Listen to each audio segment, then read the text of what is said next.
Đắc nhân tâm, phần 2, chương 7. Chương 7, để trở thành người giao tiếp khéo léo.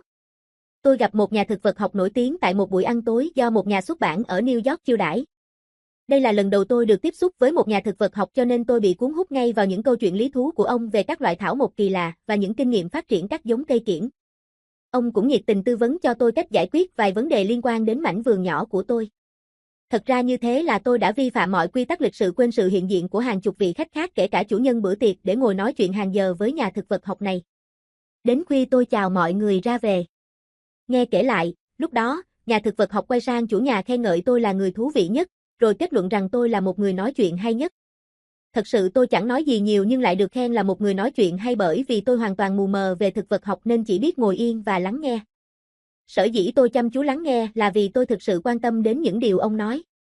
Ông cảm thấy được điều đó và điều đó làm cho ông thích thú. Lắng nghe là một trong những cách trân trọng nhất mà chúng ta có thể bày tỏ với người đối diện. Nhớ lại quả là tôi có nói mấy câu ngắn rằng tôi đã học được ở ông rất nhiều và ước muốn có được vốn hiểu biết của ông. Tôi rất thật lòng muốn lang thang cùng ông trên các thảo nguyên. Thế nào tôi cũng phải tìm gặp ông một lần nữa. Ông khen tôi khéo nói chỉ vì tôi biết lắng nghe và khuyến khích ông chia sẻ. C.V. Eliot, hiệu trưởng trường đại học Harvard trước đây, cũng là một bậc thầy về nghệ thuật lắng nghe. Henry James, một trong những tiểu thuyết gia vĩ đại đầu tiên của nước Mỹ nhận xét về ông như sau: cái cách lắng nghe của tiến sĩ Eliot không phải chỉ đơn thuần là im lặng, mà là một hình thức lắng nghe chủ động. Ông nhìn mặt người đang nói một cách chăm chú và lắng nghe bằng cả đôi tai lẫn đôi mắt. Ông lắng nghe với trí não sáng suốt, suy nghĩ tập trung và phân tích những điều bạn đang chia sẻ. Ông lắng nghe với tất cả tấm lòng.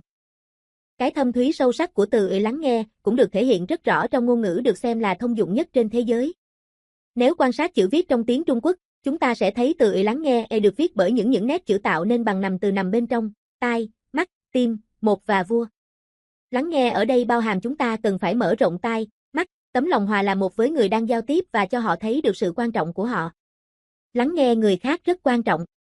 Thế mà lại có những ông chủ các cửa hàng bách hóa sẵn sàng tiêu tốn hàng chục ngàn đô la quảng cáo, thuê một không gian đắt tiền nhưng lại tuyển những nhân viên chẳng hề biết lắng nghe, thậm chí cứ ngắt lời hoặc nói trái ý khách gây mất thiện cảm như là muốn đuổi khách hàng ra khỏi cửa hiệu vậy. Bà Dulac, học viên của tôi, đã mua chiếc áo khoác giảm giá tại một cửa hàng ở Chicago. Về nhà, bà nhận ra một chỗ rách trong lớp lót. Hôm sau, bà quay lại chỉ than phiền việc cửa hàng bán cho mình chiếc áo bị hỏng, chứ không hề có ý định đòi bồi thường gì cả. Thế nhưng chưa kịp nghe hết lời, người bán hàng đã vội cắt ngang rằng bà đã mua hàng giảm giá, hơn nữa mọi giao dịch đều đã xong rồi. Bà phải tự chịu trách nhiệm và tự khâu vá lại. Như vậy, không những cô ta từ chối mọi trách nhiệm mà còn xúc phạm bà, chê bà vì thích sản phẩm giá rẻ nên phải chịu thiệt. Bà Dulac uất ức đến nghẹn lời, thề sẽ không bao giờ quay lại cửa hàng này nữa. Đúng lúc đó thì người quản lý cửa hàng xuất hiện, chăm chú lắng nghe toàn bộ câu chuyện, xem xét chiếc áo rồi sau khi chân thành bày tỏ sự hối tiếc, lặp đi lặp lại lời xin lỗi vì thái độ sai quấy của cô nhân viên đối với bà. Viên quản lý nói chính sách không trả lại hàng sau khi mua không áp dụng cho những món hàng hỏng. Rất tiếc là đã hết loại hàng này để đổi cho bà. Thế nên chúng tôi sẽ sẵn sàng sửa lại hoặc thay lớp lót chiếc áo này hoặc nếu bà muốn, chúng tôi xin hoàn tiền lại cho bà. Trước thái độ nhã nhặn của viên quản lý, bà đã được lắng nghe thỏa đáng nên bảo rằng lỗi ở lớp lót áo thì không thành vấn đề. Chỉ vì không biết lắng nghe, suýt nữa cô nhân viên đã làm mất mối lợi mỗi năm vài ngàn đô la của cửa hàng. Trong gia đình, biết lắng nghe chính là yếu tố quan trọng để giữ gìn hạnh phúc. Một buổi chiều, bà Mary Esposito đang ngồi cùng với cậu con trai Robert. Chợt Robert nói: "Mẹ ơi, con biết là mẹ rất yêu con." Bà Esposito cảm động: "Tất nhiên là mẹ rất yêu con nhưng làm sao con biết được?" Robert đáp: "Con biết bởi vì mỗi khi con nói với mẹ bất kỳ điều gì, mẹ đều dừng lại mọi việc đang làm và lắng nghe con. Con người có thói quen công kích người khác nhưng ngay cả những người hung hăng nhất cũng sẽ phải dịu giọng trước một người biết lắng nghe một cách kiên nhẫn và đầy thiện chí." Một hôm, một công ty điện thoại New York bị một khách hàng đến la ó, chửi mắng, đe dọa không trả một số tiền điện thoại khá lớn vì cho rằng có điều gì đó gian lận. Anh ta viết thư cho các báo, gửi vô số đơn kiện đến các ủy ban dịch vụ công cộng, rồi tiếp tục kiện công ty điện thoại ra tòa. Để giải quyết việc này, công ty cử một người có khả năng ăn nói khéo léo nhất, được mệnh danh là chuyên gia gỡ rối đứng ra thương lượng. Ông ngồi nghe người nọ hung hăng xả cơn kích động và luôn miệng đáp: Vâng, đúng, rồi phải, biểu lộ sự đồng cảm. Ông ta quát mắng và tôi lắng nghe suốt gần 3 tiếng đồng hồ, người đại diện kể với lớp học của chúng tôi, sau đó tôi quay lại thăm ông ta vài lần nữa. Đến lần thứ tư thì tôi đã mặc nhiên trở thành một hội viên của hội bảo vệ những người đóng tiền điện thoại do ông ta khởi xướng. Cho đến tận ngày nay thì hội đó vẫn chỉ có một thành viên duy nhất, đó là tôi, nếu không kể người sáng lập. Tôi không hề nhắc đến mục đích của các cuộc viếng thăm nhưng đến lần gặp gỡ thứ tư, sau khi đã xả hết mọi bực tức bị vồn nén, ông ta tự nguyện thanh toán tất cả hóa đơn và rút lại mọi đơn khiếu kiện. Người khách hàng này đã tự xem mình là một hiệp sĩ, bảo vệ công lý chống lại sự bóc lột tàn nhẫn. Nhưng điều ông thật sự mong muốn chính là cái cảm giác thấy mình quan trọng. Lúc đầu thì ông tìm cảm giác đó bằng cách gây gổ và than phiền. Nhưng sau đó, khi người ta đã xuống nước với ông, người ta công nhận lý lẽ của ông, tán đồng quan điểm của ông, nói chung là người ta thua ông, nghĩa là ông đã đạt được mục đích thấy mình quan trọng, chiến thắng vì vậy mục đích để gây sự cũng không còn nữa. Một buổi sáng cách đây nhiều năm có một khách hàng giận dữ xông vào văn phòng của ông Julian Detmer, người sáng lập ra công ty Len Detmer. Công ty này trở thành nhà phân phối len cho toàn ngành may mặc của nước Mỹ. Ông F.G. Detmer kể với tôi rằng, người khách hàng này nợ chúng tôi một số tiền nhỏ. Sau khi nhận được một số thư nhắc nợ, ông ta lập tức tới Chicago và xông vào văn phòng của tôi để bảo cho tôi biết rằng, ông ta sẽ không thanh toán hóa đơn đó và sẽ không bao giờ mua bất kỳ hàng hóa nào của công ty Len Detmer của tôi nữa. Tôi kiên nhẫn ngồi nghe. Thật ra cũng có mấy lần tôi chực ngắt lời nhưng đã kịp giữ miệng vì hiểu rằng như thế là không hay. Tôi để cho ông mặc sức xả nhiệt. Cuối cùng khi ông bình tĩnh lại, tôi nói xin cảm ơn ông đã chịu khó đến đây và cho tôi biết chuyện này. Ông đã giúp tôi một việc lớn bởi vì nếu bộ phận kế toán của chúng tôi đã để xảy ra việc này với ông thì cũng có thể như vậy với những quý khách hàng khác. Vậy thì quá tệ. Hãy tin tôi. Nếu ông nóng lòng bày tỏ chuyện này thì tôi còn nóng lòng muốn nghe hơn nữa. Rõ ràng là ông không ngờ tôi lại nói như vậy. Thậm chí còn có thể nhận thấy là ông hơi thất vọng vì đã lặn lội đến tận Chicago trút giận nhưng ở đây thì tôi lại cảm ơn chứ không hề tranh cãi gì với ông cả. Tôi cam đoan với ông rằng chúng tôi sẽ xem lại và xóa bỏ khoản tiền đó. Tôi cũng nói thêm là do nhân viên của tôi phải tính toán đến hàng ngàn sổ sách khác nhau nên dễ mắc sai lầm hơn ông. Tôi còn nói tôi rất hiểu cảm xúc của ông và nếu ở vào địa vị ông, chắc chắn tôi cũng sẽ làm như ông và vì ông tuyên bố không mua hàng của chúng tôi nữa nên tôi giới thiệu cho ông một vài nhà bán len khác đáng tin cậy trong vùng để ông có thể giao dịch. Trước đây, chúng tôi thường ăn trưa với nhau mỗi khi ông đến Chicago nên sau đó tôi lại mời ông đi ăn trưa, ông miễn cưỡng nhận lời. Nhưng điều bất ngờ đã xảy ra khi quay trở lại văn phòng. Đó là ông đã đặt cho công ty tôi một đơn hàng còn lớn hơn các đơn hàng từ trước đến nay. Trở về nhà, vì cũng muốn tỏ ra biết điều với chúng tôi như chúng tôi đã biết điều với ông kiểm tra lại các hóa đơn bán hàng một lần nữa và khi tìm thấy một tờ đã bị bỏ sót, ông đã gửi cho chúng tôi một tờ check với những lời xin lỗi. Sau đó, khi vợ sinh con trai, ông đã đặt cho thằng bé tên lót là Detmer. Ông vẫn là bạn tôi và là khách hàng của công ty tôi cho đến khi qua đời vào 22 năm sau đó. Lại còn chuyện một cậu bé người Hà Lan nhập cư nghèo khổ, đã giúp đỡ gia đình. Mỗi ngày sau giờ học, cậu phải đi lau cửa sổ thuê cho một cửa hiệu bán bánh rồi lại đến những bến đỗ của các xe than thường bốc dỡ hàng, để nhặt nhanh những mẩu than rơi rớt. Cậu bé Edward Bút chỉ mới có 6 năm cấp sách đến trường, thế mà lớn lên, lại trở thành một trong những nhà xuất bản báo chí thành công nhất trong lịch sử báo chí châu Mỹ. Cậu đã làm điều đó như thế nào?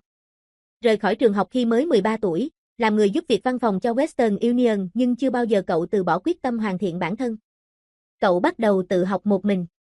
Cậu tiết kiệm tiền vé xe và nhịn ăn trưa cho đến khi có đủ tiền mua một quyển bách khoa tiểu sử danh nhân Mỹ. Cậu viết thư cho những danh nhân này và hỏi thêm thông tin về tuổi trẻ của họ.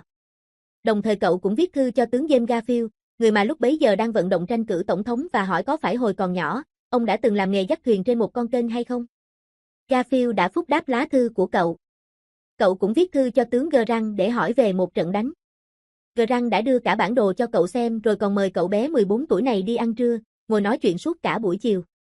Chẳng bao lâu sau, cậu bé chạy dịch vặt của Western Union, đã thư từ qua lại với nhiều nhân vật nổi tiếng nhất của đất nước, Louisa May Alcott, phu nhân Abraham Lincoln, tướng Sherman, mỗi khi có được kỳ nghỉ, cậu lại đi thăm họ. Bao giờ cậu cũng được tiếp đãi nồng hậu. Những nhân vật vĩ đại này đã truyền cho cậu một niềm tin vô giá, một quan điểm mới về cuộc sống và một khát vọng tự xây dựng đời mình. Isaac Marcoson, một nhà báo đã phỏng vấn hàng trăm nhân vật lừng danh đã nhận xét rằng, nhiều người không tạo được ấn tượng thuận lợi ban đầu bởi vì họ không biết lắng nghe. Họ quá quan tâm tới điều họ sắp nói đến nỗi không để tai lắng nghe người đối diện. Nhiều nhân vật kiệt xuất đã bảo tôi rằng, họ thích người giỏi nghe hơn là người giỏi nói. Nhưng khả năng lắng nghe xem ra hiếm có hơn mọi đức tính tốt khác. Không chỉ các nhân vật quan trọng mới mong muốn có người chịu lắng nghe mình mà cả những người bình thường cũng vậy. Như có người từng viết trên tờ Reader Digest rằng, nhiều người mời bác sĩ đến chỉ để nghe mình nói. Trong những giờ phút đen tối nhất của cuộc nội chiến, Lincoln viết thư mời một người bạn cũ ở Springfield, Illinois tới Washington để thảo luận vài vấn đề. Người bạn đến Nhà Trắng và Lincoln nói liên tục hàng giờ đồng hồ về bài phát biểu tuyên bố giải phóng nô lệ. Lincoln trình bày mọi lập luận binh vực và chống đối chính sách giải phóng nô lệ rồi sau đó đọc những bức thư và những bài báo. Một vài bài chỉ trích ông đã không giải phóng nô lệ, những bài khác thì lên án ông vì đã giải phóng nô lệ. Sau khi chấm dứt buổi diễn thuyết, Lincoln bắt tay người bạn chúc ngủ ngon, cho người bạn trở về Illinois mà không hề hỏi ý kiến gì cả. Thật ra Lincoln không cần lời khuyên. Ông chỉ cần một người biết lắng nghe đầy thiện chí để ông có thể trút hết tâm sự mà thôi. Đây là điều mà mọi người chúng ta đều mong muốn khi gặp khó khăn. Mọi khách hàng bực mình, mọi nhân viên bất mãn, hay mọi người bị xúc phạm cũng đều muốn được lắng nghe như thế. Nhà phân tâm học lỗi lạc, Sigmund Freud, gây ấn tượng với người khác qua thái độ chăm chú lắng nghe. Một người đã nói về thái độ của ông khi lắng nghe người khác như sau: ông ta tạo cho tôi ấn tượng mạnh mẽ đến nỗi tôi chắc chắn sẽ không bao giờ quên ông. Ông có những phẩm chất mà tôi chưa hề thấy ở bất kỳ người nào khác. Thái độ tập trung lắng nghe hết mức, một tâm hồn sáng suốt thể hiện qua cái nhìn sâu sắc, đôi mắt dịu dàng và tinh anh, giọng nói khẽ và thân ái, rất ít cử chỉ. Sự chú ý mà ông dành cho tôi, việc ông trân trọng đánh giá cao những điều tôi nói ngay cả khi tôi có nói sai đi nữa. Tất cả quả thật phi thường. Nếu như bạn muốn người khác lẩn tránh mình, chê cười mình, hay thất vọng về mình sau lưng thì cứ hành động như thế này, đừng bao giờ lắng nghe ai nói cả. Cứ nói liên tục và liên tục về bản thân. Hễ chợt nảy ra ý gì thì bạn cứ việc cắt ngang lời người ta, cứ mặc kệ mọi người đang nói. Thực chất những người chỉ nghĩ về mình đều là những người thiếu giáo dục cho dù có học cao đến mấy. Muốn có tài ăn nói thì phải biết chăm chú lắng nghe. Muốn được người khác quan tâm, bạn phải quan tâm tới người khác. Hỏi những câu mà họ thích trả lời. Khuyến khích họ nói về chính họ và thành tích của họ. Bởi vì sự cảm thông, chia sẻ mạnh hơn lời nói và niềm vui cùng với sự chân thành sẽ thật sự bền vững khi bạn biết quan tâm đến người khác như đã từng quan tâm tới bản thân mình. Xin hãy nhớ rằng những người bạn đang trò chuyện đều quan tâm đến chính họ, ước muốn của họ, những vấn đề của họ gấp trăm lần việc quan tâm đến bạn và những vấn đề của bạn. Hãy nhớ điều đó mỗi khi bắt đầu một cuộc trò chuyện. Chúng ta được sinh ra chỉ với một cái miệng nhưng cái miệng là một vũ khí sắc bén. Miệng có thể làm tổn thương, làm đau lòng hay thậm chí có thể giết chết người khác. Xin bạn hãy ghi nhớ câu này, nói ít, nhìn và lắng nghe nhiều. Và một nguyên tắc nổi tiếng trong quản lý con người, mọi người thường không quan tâm đến bạn hay công việc của bạn cho đến khi họ biết rằng bạn quan tâm thật sự đến những vấn đề của họ.